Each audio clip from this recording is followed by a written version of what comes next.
Hey everyone, welcome to the Fly Fishing Insider Podcast. I'm your host, Christian Bacasa, and the Fly Fishing Insider Podcast aims to bring the best stories and tips. Stories and tips from those that truly make an impact within the sport of fly fishing. I'll dig into the past, present, and future of our guests, uncovering their amazing story and journey. Join me each week as I interview a new guest from somewhere around the globe. If you're not yet a subscriber, help by subscribing now so I can attract the most influential guests and sponsors to the podcast. Let's make this the top fly fishing specific podcast available. Today's show is brought to you by the following sponsors. Angler's Coffee, a brand of coffee for anglers by anglers. Owner Joan Monahan grew up fly fishing, and after spending 40 years in the coffee industry, perfecting blend and brew process, he retired to creating a coffee blend and brand for the sport of his passion. Go to www.anglerscoffee.com and pick up a bag of your choice.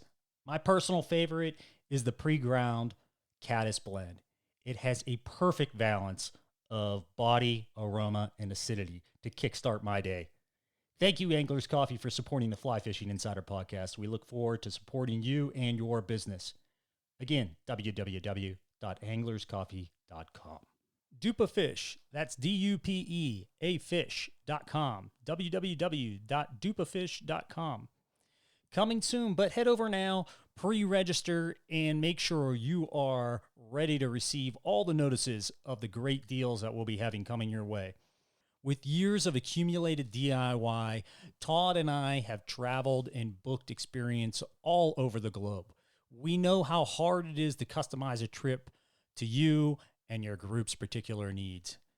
We will have a comprehensive list of service providers and guides to help you in selecting the perfect trip for your and your party's needs. Book a trip with us and have the adventure of a lifetime. That's Dupa Fish. www.dupafish.com. Hi, everyone, and welcome back to the Fly Fishing Insider Podcast. This is Christian Bacasa, your host, and today's guest is Amber Leach. Amber Leach is someone I've met online who is got quite the resume going in the fly fishing industry. Obviously involved in BHA, a lead mentor for the Mayfly Project, and a freelance writer for fly fishing, along with a guide for the Fly Fishing Outfitters outfit in Avon, Colorado. Amber, welcome to the show. Glad to have you. Thanks so much, Christian. I'm excited to be on here. Yeah, we're excited to have you too. It's not too often that we get female guests on here, and I'm proud to say we seek them out, and I really enjoy hearing perspective from that side of the marketplace as us old crotchety white guys, and we get all stuck together. I shouldn't say it's not just white guys; it's all guys, right?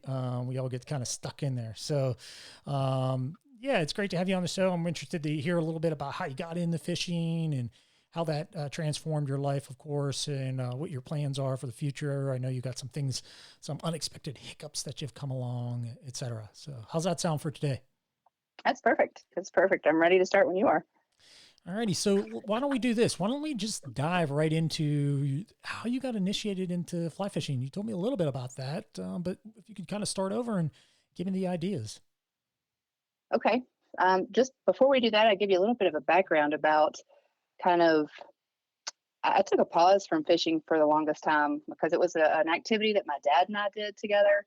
And he was diagnosed with cancer 20 years ago. And the way he handled disaster or tragedy was always with humor. So to meet him on his page, I tried to add humor to how we loved on him during his battle. And one of the things I remember saying to him in a get well card was that nothing was going to happen to him yet because he hadn't yet taught me how to tie on a hook to my line. I had no idea how to do it. Dad always did that, put the worm on, but we were also spin fishing. So that was kind of always our thing. And then when he passed away, I felt I didn't know how to tie my own hook on. So let alone know anything about fly fishing. So I guess I just swore that whole part of my life off just because it felt like I was betraying him to kind of move on to that, in that sport that we loved together. And we would spend numerous hours in the mountains of West Virginia chasing trout and just exploring life in the outdoors. And I'm so thankful that he planted that seed, because when a seed's planted deep enough, it never really went away. It never goes away. So fast forward to about 5 years ago, my father had been gone about 15 years and still hadn't fished. I think I had bought like the little Mickey Mouse fly casters for my kids, but it didn't really require too much of a commitment on my part other than to also just put a worm on. So I met somebody who turned out to be kind of the catalyst for a complete 180 in my life. And he had suffered a traumatic brain injury and was explaining to me kind of how he had used fly fishing as part of his recovery. I had never touched a fly rod, I had never seen a fly rod, and the only trout I had ever seen were on a treble hook at the end of a spin rod that my dad had put in my hand. So, long story short, is we wound up in Colorado and watched him fish in Aspen, and just the grace and the ease and the calmness that came over him was almost intoxicating, for lack of a better word. And to watch him do that, it was almost a musical, to listen to the fly line zip through the guides and to hear the hum of the reel when something actually took his fly, and to know him. And I've known him my whole life, and to know him before his brain injury, during and after his brain injury, to watch that was something that selfishly I wanted for myself. So because he felt limited because of his brain injury in terms of teaching and whatnot, so he pointed me in the direction of an Orvis shop in Louisville, Kentucky. Mm-hmm. And I took their 101 and their 201, and I wound up taking their 301. I think those numbers are right, although I could be incorrect the way they've categorized them. But I wound up taking their 301, which is a guided trip. And I show up on this riverbank in Kentucky where we have very limited access to trout streams. And there was myself and 6 men. So it was very intimidating, felt very awkward, very uncomfortable. And the guides were doing their best to make sure that I felt at ease. So their message to the whole group was, women are usually better anglers than men. Of course, the part of me that's, super glad to be a woman wanted to believe that, although I felt like I was being somewhat placated. But it turns out at the end of the day, I was the only one who caught fish. I caught 2 of them, and I'm sure that was much to the chagrin of all of the onlookers. But those early experiences gave me such a confidence and such a fire and such a passion that I knew immediately that I wanted to do it forever. I didn't know if I would ever be any good, or that if I would ever develop skill sets that would stick, or if I could ever help anybody else. But knowing what I know now, as I look back, those things were just the pieces that were coming together to cause me to want to inspire other women to gain the confidence and the courage to go do something completely outside their comfort zone. That's pretty cool. That's pretty cool. I mean, what an introduction, right? It's quite an emotional event. Can you talk a little bit about how the emotions played into that for you? Well, it was super emotional. So forgive me if I get emotional on this podcast, but if you're lucky, all little girls want to grow up to be daddy's little girl. So that whole thing for us, we owned a deer processing business.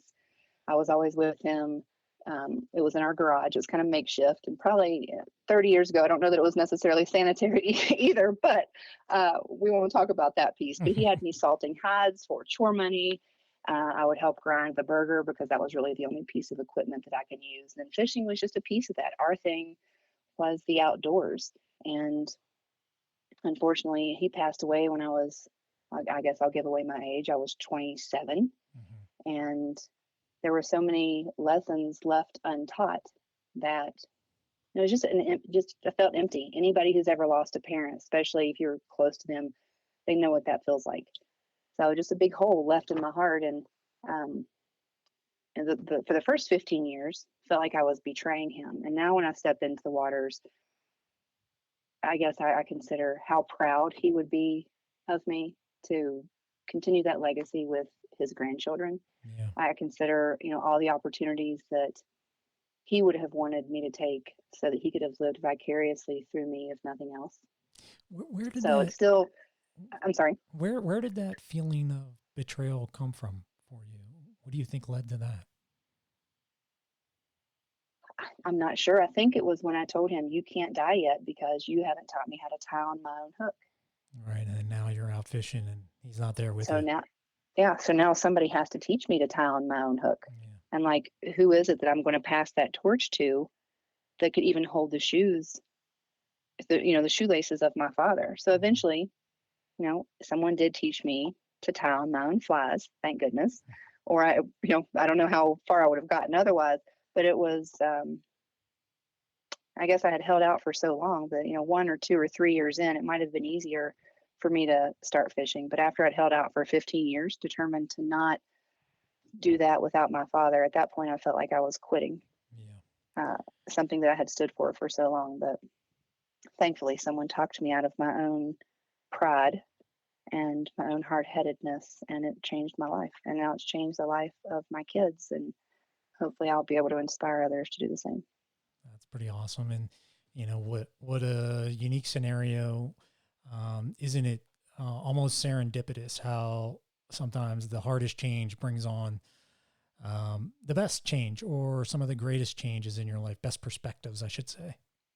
Right. Right. And it's no longer a sad thing for me. There's so much healing in nature that, and there's scientific studies out there that prove it time and again. And I guess I didn't really know that whenever I started fly fishing, and just the rush of the waters, the noise, the pressure against your legs, the screech of an eagle overhead, like those far surpass um, any pain that I could be feeling in that moment. And it reminds me of how much I loved him and how much he loved me, and how important it is to pass those things on from generation to generation. That is very cool. Very cool. So Amber, such an amazing story. Why don't you tell us about how you got your skill set refined in fly fishing? What did you do? Who did you seek out now in this second step as you realize this is where I want to be? This is what I want to do. And now I know. It seems like you're the type A personality from our personal conversations that, all right, I'm ready to get into this. Go about it. Okay, sounds good. Growing up, my mother always would tease that I don't do anything half-heartedly, or I could just kind of go to the wall. And I think that carried over into my adulthood. So as I'm trying to figure out, okay, where does this fit my life? How am I going to make this work? I knew I wanted to fly fish more than just, 1 or 2 Saturdays a month. And so I just started doing some research and looking for a place to plug myself in so that I could learn more than anything, because I was as green as grass. And I found the Mayfly Project, which is, as you know, a nonprofit out of Arkansas that helps mentor foster children through the sport of fly fishing. At the time, I was living in Kentucky, and I called really to see, hey, how could I get involved in this? My passion and heart is for kids, to love on those who don't feel loved. So I thought this would be a really great way to do that, plus to help these kids learn a sport that I knew at that point was already changing my life. So I talked to Jess Westbrook and Caitlin Barnhart, who kind of founded the whole organization. And there was actually no chapter in Kentucky, but they knew I had been involved with other nonprofits in the past. And with my communications background, the conversation led to, hey, do you kind of want to start a chapter? And I didn't really want to start a chapter. That felt like a whole lot of responsibility. And I just wanted to learn to fish. But I think that God puts you in certain places at certain times, because that's where you're supposed to be. And long story short is we started Kentucky's first Mayfly Project chapter. And thank goodness for Derby City Fly Fishers, the group out of Louisville, Kentucky. Those guys jumped on board like it was their job. They became mentors. They mentored me as we were mentoring the kids. I was kind of organizing the thing, and they were doing all the instructional pieces, like how to tie flies, how to tie knots, how to cast for a target. And so those guys really helped the Mayfly Project get on the map in Kentucky. And subsequent to that, I've always been in sales. Fishing is just kind of what I do for fun, but sales has been the way that I support all those bad habits, I guess, if you will. And I got laid off, and one of the guys that taught the initial Orvis class that I took at the Orvis shop in Louisville, Kentucky. He said, Amber, the only way to get good at fishing is to go fish. And what better time to go, I guess, than when I was laid off, because I could be broke and unemployed anywhere. So I came out west where my daughter lived. She was living in Colorado at the time. And we spent the summer and into early fall fishing Wyoming and Montana and New Mexico and Colorado, and learning how to not make the same mistake twice, because we did spend a lot of days getting skunked. So it was baptism by fire. And along the way, this is an industry where people love to help others. And I would meet people on the river or in a fly shop and made friends with some folks who were far better than, they've forgotten more than I'll ever learn. And they were glad to pour into me. And I'm grateful for that. I'm grateful for an industry that welcomes all comers, regardless of your, race, nationality, financial background. Because without that, I'd probably still be learning how to tie knots sitting on the dock somewhere in Kentucky. But fortunately for me, the industry is full of really great people. So that's kind of how I got from point A to point B. And now you're no longer in Kentucky. You're in Colorado, right? I'm not. Yeah, you're right. I'm in Colorado. I mean, my daughter lived here, and that was kind of the initial motivation. But the fact that there's so much water here and so many trout to catch was definitely icing on the cake. So we got here as quickly as we could. And then you got introduced to the Colorado waters. I'm sure you did some refinement there. It's a different style of fishing. Right. Tell us a little bit about that transition period. So in Kentucky and West Virginia, there is just all skinny water, really narrow rivers, not real deep. You're definitely not floating it. So, 7-foot 3-weight rod in the mountains of West Virginia or in the hills of Kentucky is plenty, because you're really fighting a lot of canopy or a lot of brush behind you. There's definitely no back casting. So a lot of nymphing, a lot of dry fly fishing there too. There's not a lot of streamer fishing, but definitely a smaller rod. And you get to Colorado and you can actually float places like the Colorado River, or you could wade it if you wanted to, but we're definitely using, and my go-to is a 9-foot rod here. And I can actually back cast. And I actually learned how to cast a dry fly for the first time after I got to Colorado. So it's definitely different.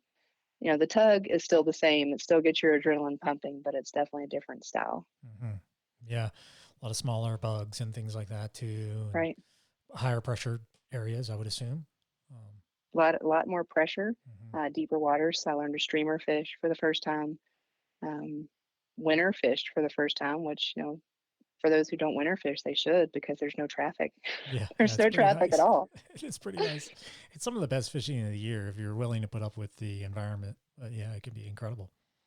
Yeah, I'm willing to suffer through it. And then you moved on from this. Hey, I'm a learning angler. I've refined my skill set, and you started guiding. Tell us a little bit about that. So I knew that after I always joke that 2018 me was, why would anybody want to float when you could wade? The next year, like 2019, I took my first float trip, took the kids down the Colorado River on a trip. And we were out here to see my daughter, and one of my friends put us in the boat, floated us down the river. I caught my first Colorado rainbow, and now 2021 me is, why would anybody want to wade when they can float? So now I knew I wanted to buy my own raft. I wanted to be able to put my people who come to visit, because when you live in Colorado, it's like when you win the lottery, you have all these friends that now show up because you live in the place where everybody else vacations. They all want to come and visit. And so we ordered our first raft, and I thought, well, if I'm going to have a raft, I need to know how to row it. So John Packer runs probably the best rowing school in the state out of Fly Fishing Outfitters in Avon. So I went to rowing school this past spring. I won't say that I'm necessarily proficient yet, but I can row a boat, kind of. So after that, because John's shop is an Orvis endorsed shop, I felt like they needed some females on staff. So I asked him if he would take a chance on me, and he did. So I spent the summer doing some wading trips for him. next spring, hopefully do some floating trips so as soon as the boat shows up. But NRS has everything on back order, so there was no floating this year in terms of guiding. We'll have to wait until the spring when the boat comes. Yeah, it's a tough time to get a hold of anything these days. It seems like that has any kind of manufacturing timeline to it. Yeah, everybody wanted a boat this year. You couldn't even find a used one. The used ones were coming in at almost the exact same price as a brand new one, so we just bit the bullet. Well, if you're looking for compact boats, I know the guys over at River Rat pretty well, and those guys are they're definitely getting boats in on a regular basis. It's River Rat USA. Pretty awesome. Nice little boats. They're small, but they're big enough to run bigger water and things like that. Pretty handy. Well, small things like the Eagle River here take smaller boats. Yeah. So that's perfect. I'll check them out. Great place to check out. Why don't we do this? Why don't you, I want to hear some shop stories. Like you said, you kind of took a chance on me on the new guide. I want to hear like maybe a few new shop partner stories. But before we do that, let's take a break, hear from our stories. When we get back, we'll hear about that. Great. Thank you. Anglers Coffee. We love fueling your next cast. We've been roasting coffee before coffee was cool. www.anglerscoffee.com. Dupafish. Coming soon. Pre-register now and get notified. www.dupafish, that's D-U-P-E, fish.com. All right, everyone. Welcome back to the Fly Fishing Insider Podcast. We've got Amber Leach with us today, BHA participant, lead mentor for the Mayfly Project, and of course, freelance writer like we had discussed, and a guide out of Avon at the Fly Fishing Outfitters outfit. So before we left, I kind of asked you to tell us a story about being the newbie in the shop or in the guide service, and what's that like? And let's dive into that. Okay.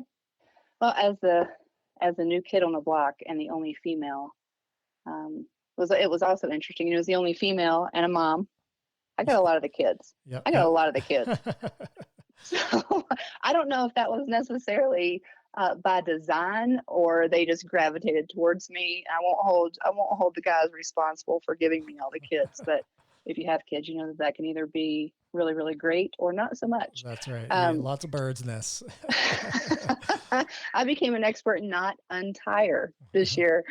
So I didn't spend a whole lot of time in the shop just because, as the new kid, I was out on the river, and some of the hours that I worked were a little bit weird. So when I would go into the shop, it would be to drop things off or to, pick things up. But one of the coolest, I guess you could call it a shop story, if you will. It was when my daughter caught her first fish.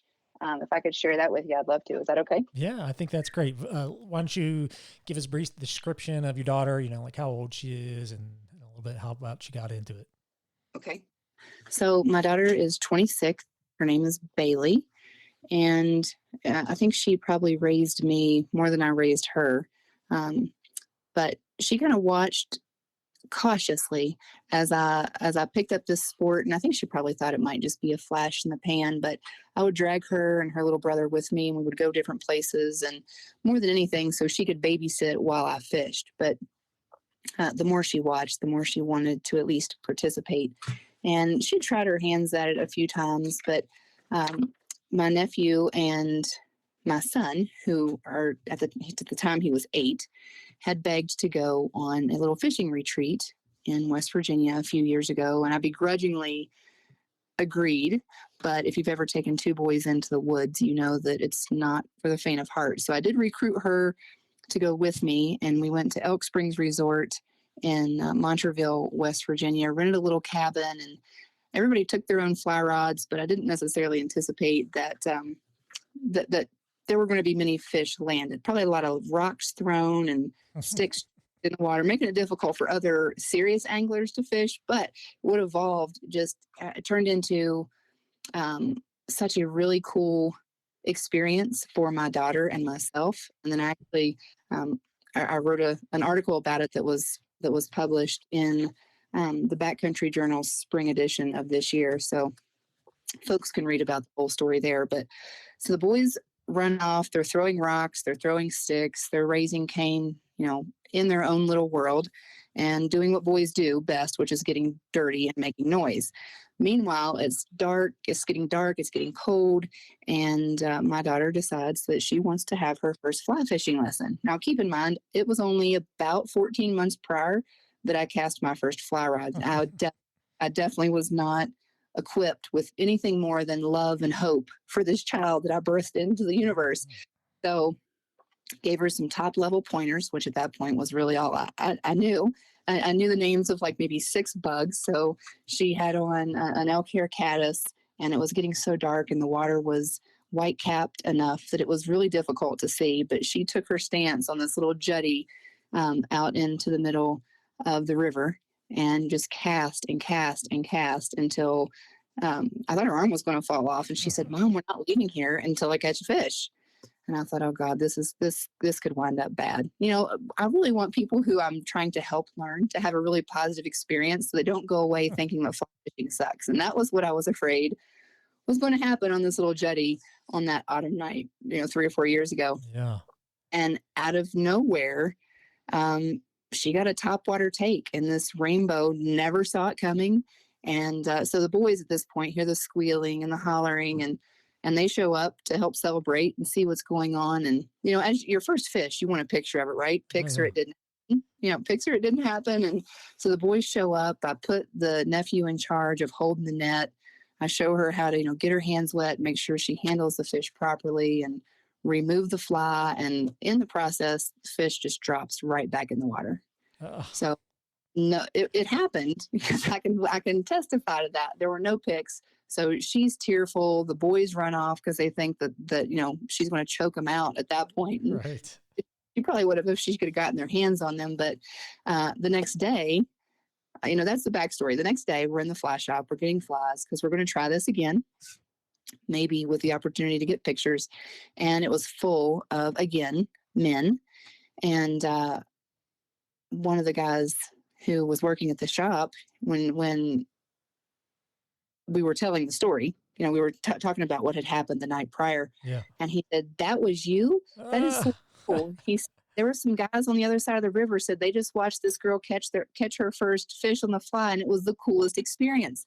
And as a mom, my heart just kind of wanted to explode right there in that minute. Oh, that's awesome. That's awesome. In that short period of time, an angler was born, and I get to call her mine. So it was a really, really cool bonding experience. And we still talk about that a lot. Cool. When we go to net each other's fish, she reminds we lost her first fish, so we can't do that again. So very cool story. Thanks for sharing that.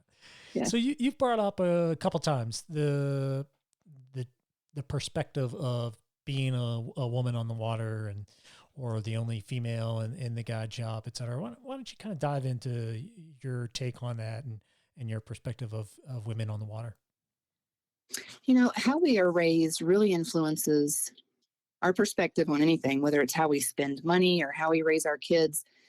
And I grew up in a home where my parents always told me that there was nothing that I couldn't do. And whether it was erroneous or not, I actually believed them. So, as I went out into the world, it never occurred to me that there was a glass ceiling. If I wanted a job, I would interview for it. If I wanted to use the free weights in the gym, I would use the free weights in the gym. And I think historically, the narrative that women are told is, that we're supposed to be demure and polite and soft, and anything outside of that is questionable.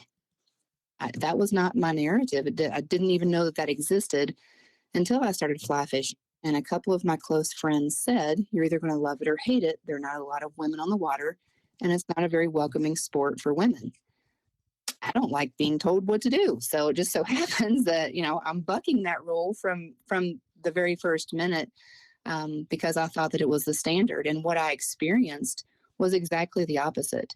So many people have been willing to pour into me, been willing to help me, been willing to offer advice. And of course, there are people all over the world, whether you're buying a car or trying to order a steak, or especially if you're doing something in an arena that has historically been dominated by men, it can cause some eyebrows to be raised or whatever. But I have not experienced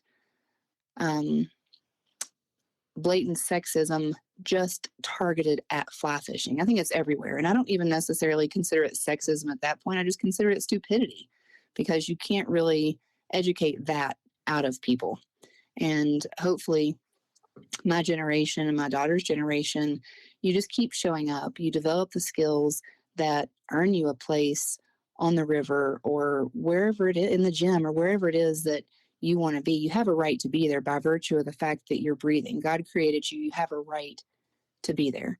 And the water is no different. You know, I like to say that there's two places in the world where there's a level playing field. It's at the foot of the cross and on the river. The water doesn't discriminate. Trout don't know if you're a female. There are no female specific fly rods because it just doesn't matter. So my message to women who are within earshot of this message is just keep showing up. Eventually you find your place, you find your tribe. And if you are making everybody happy, then you're not being true or loyal to yourself, because you shouldn't be everybody's cup of tea. So when I run into people who are disagreeable, I just feel sorry for them. And if somebody ever made me feel as though I didn't belong on the water, I guess my personality is just stubborn enough. I'm going to show up anyway. Mm-hmm. So, very cool. What do you think are some of the reasons why, women maybe don't get into? It sounds like it's almost like you have to have these mental obstacles you have to overcome at times. I think that we're conditioned as a society that it's, hunting and fishing, although it's part of our deeply rooted American heritage and really the only way our ancestors survived. I think that it's still ingrained in us as women that it's a very masculine thing to do, even though we should be years beyond women just staying barefoot pregnant in the kitchen raising their babies. I know that we're well past that on paper. Women still make 80 cents to every dollar that a man brings home. So although paradigms are shifting and the narrative is changing, we still have some work to do. And those who are acutely aware of it, I think, push the envelope. And those who maybe were raised in a very traditional home, maybe their moms were stay-at-home moms, and that's what they feel like they have to do. There are very few things in this life that you are bound to do. And if there's something that you want to try, and know it, nobody's coming to save you, is what I tell my kids. Yeah. You have to raise your hand, ask for help. Sometimes asking for help is scary. Sometimes we're prideful. Sometimes maybe you don't know anybody. Maybe some people think that it's too expensive to get started, which is a whole different podcast, because I don't believe that either. Yeah. So I think there are a lot of things holding women back. The number one thing that I believe holds us back is our feeling of being worthy. Mm-hmm. And we're all created equal. We all bleed red. There is no difference. Yep. It's funny, you said something that reminded me of a statement. It's one of my pet peeves when people say, it didn't happen for me. It's just like, it drives me nuts, because it doesn't happen nothing happens for you. You go create it, right? Yeah. So yeah, it's something in there triggered that little nerve for me. But you're right, it is just like that. Here's something I'm interested in hearing. I have two girls. They're 11 and soon to be 13. If you had advice for them, what would your advice be on getting into some of these activities that are, quote, dubbed male specific? Oh gosh, you know what? First of all, I will pray for you, because you're entering into the teenage years with girls. It's already begun. The roller coaster of life is very steep. It has lots of dips and swings and twists. I'm glad you asked that. So that being said, that whole generation is so driven, and this is a huge platform for me if I had one, or I would love for this to be a platform for me, I guess, for lack of a better words. That whole age group is so influenced by social media, likes and quote unquote influencers, and that just plays such a role in the minds and the hearts and the shaping of young women. My message to those girls and to you as their dad would be, don't look to influencers. Don't apprentice yourself to influencers, because at the end of the day, what are they really promoting? They're promoting themselves. And I have friends who are quote unquote influencers. I get it. They have sponsorships. Their names are renowned in the industry. And some of them I have mad respect for. But if I'm a 12, 13-year-old girl, my feelings of self-worth, whether we like it as parents or not, social media is influencing that. What I would tell those kids is find somebody locally who loves the sport more than they could ever love social media, or more they can ever love a like, someone who doesn't do it for the internet glory, so to speak, and apprentice themselves to a local quiet, someone with quiet humility who does it for the love of the sport. And that's where I think that we'll really see a change come about when social media, because at the end of the day, social media has really corrupt, on a certain level, has corrupt the fly fishing industry, because it has become, a grip and grin and do it all for the gram. And ultimately, you want to raise people who pursue ethical practices of gaming and fishing and access for all of humanity. So my best advice to them would be ignore social media. Find somebody locally who has a quiet humility, who loves the sport. And you know it when you find somebody who is so fired up about it that you're like, God, I want to be around this person more. It's contagious. It almost rubs off on you. And then tell them, because at this age, they're just at the place where they're going to start realizing, and there's a difference between male and female, and condition them to believe they can do anything that they want to do. They just got to show up and earn the right to do it, just like anybody else. So yeah, it's a hard line to toe, especially as a child, right? I'm a big participant in social media. Obviously, it helps me with my businesses and my free time. I enjoy it, sharing, etc. But it is, as a child, it appears to me, it's hard to decipher what's real and what's not. Right. And it's like any other piece of media. Television's the same way, right? I mean, there's a directive in mind from a lot of the participants. So yeah, I like that piece of advice. Of a lot of times it's just those local people that you can be human with, right? So very cool, very cool.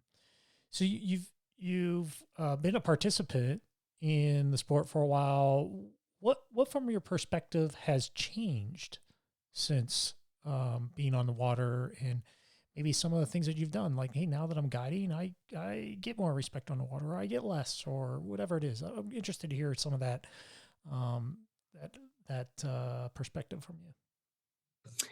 I think one of the things that sticks out most to me is I have learned what a small world this is.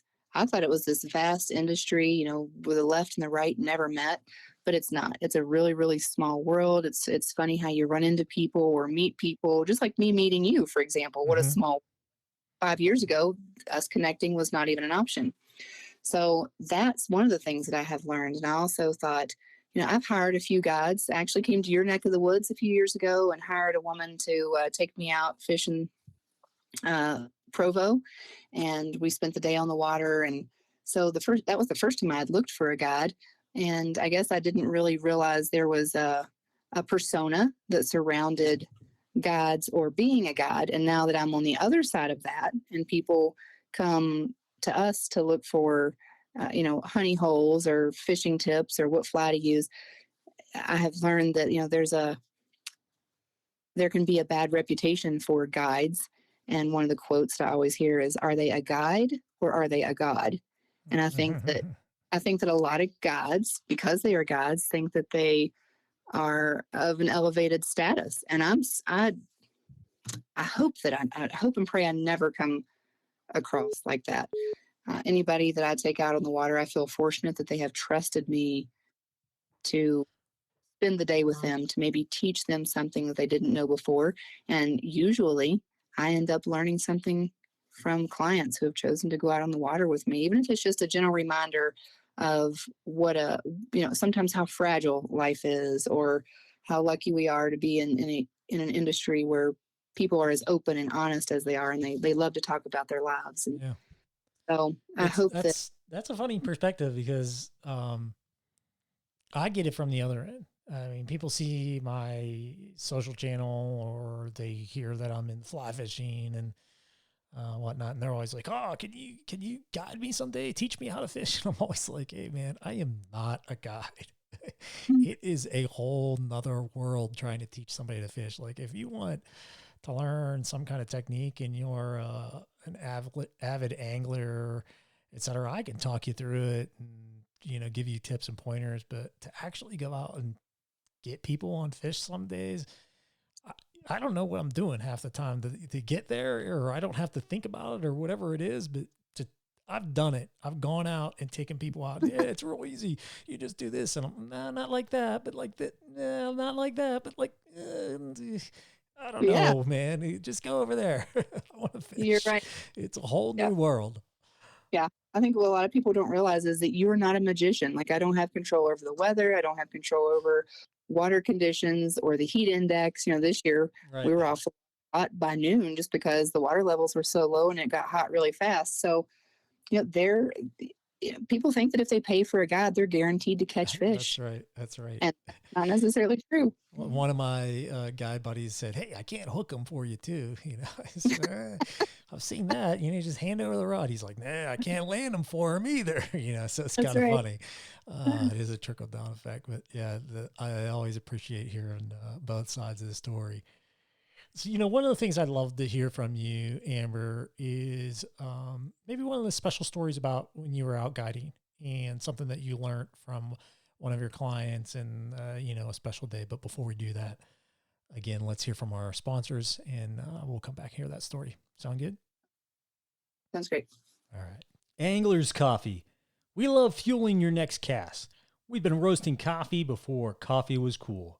www.anglerscoffee.com. Dupafish. Coming soon. Pre-register now and get notified. www.dupafish, that's D-U-P-E, fish.com. All right, everyone, welcome back. We've got Amber Leach, that's Amber Leach KY on Instagram. And Amber, you said people can get you hold of you there. Is that correct? Yep, that'd be great. Okay.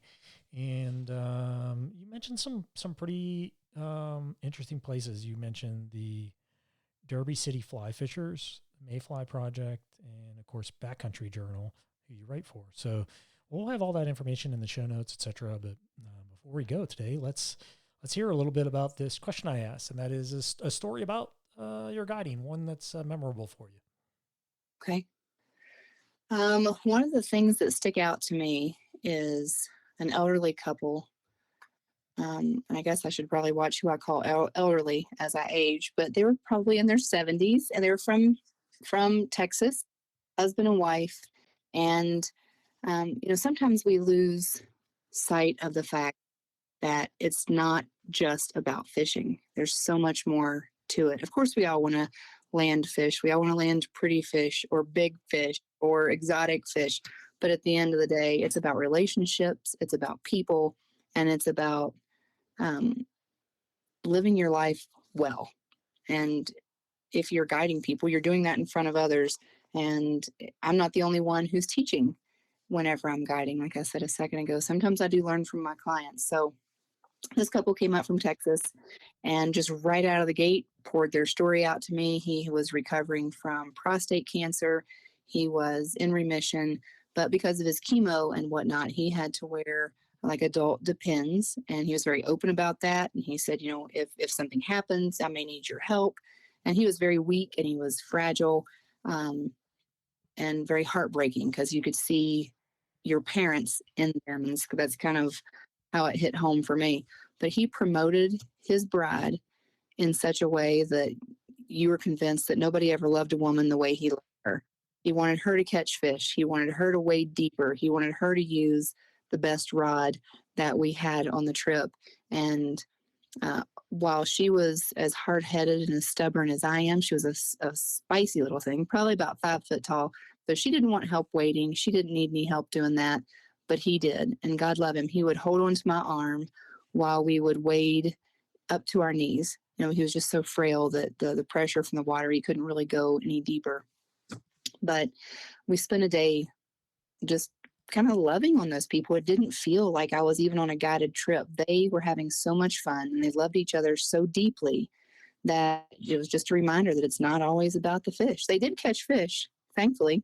Actually, she caught fish. He did not, which goes back to my women are usually better anglers. I do believe that now, but I think they're just better students rather. It's the same way in climbing. I saw it's the same way at the start. They don't try as hard. It's not a muscle game for them. Right. Yeah. But it was just a really beautiful story and a fantastic and very timely reminder that it's not always about the fish. If you get lucky, you catch fish. Sometimes you get lucky and you don't catch fish, and you learn a little bit about yourself, about the water, and about the people that you're with. And I think those days can be just as magical. And I think I probably needed that reminder more than they did. So that's a great story. Thanks so much again for sharing. You're welcome. I know you had mentioned you're at Fly Fishing Outfitters guiding. If anybody wants to get a hold of Amber, go out for our guided day, check out flyfishingoutfitters.net. You can find her there. You can obviously connect to her on Instagram. We had talked about that. It's Amber Leach, KY. That's Leach, Amber Leach, KY. And then I also picked up a nice story from you as well on the break. Well, you were talking about, hey, what kind of story might you tell when you come back? And I captured it in recording. And it's an awesome, absolutely awesome story about a family out fishing and a first big fish. So if you want to hear that story, guys, head over to Anglers Coffee. That's Anglers Coffee Co. on Instagram. There will be a audio post there so you can hear that story. Amber, thanks again for being a guest on our show. I truly enjoyed hearing your perspective and stories about fly fishing, and hope to get out on the water with you someday. Maybe you can guide me in Colorado on some new waters. Thanks again. Yeah, thank you for having me. I had fun. Alrighty. We'll see you next week, everyone, and thanks for being a listener.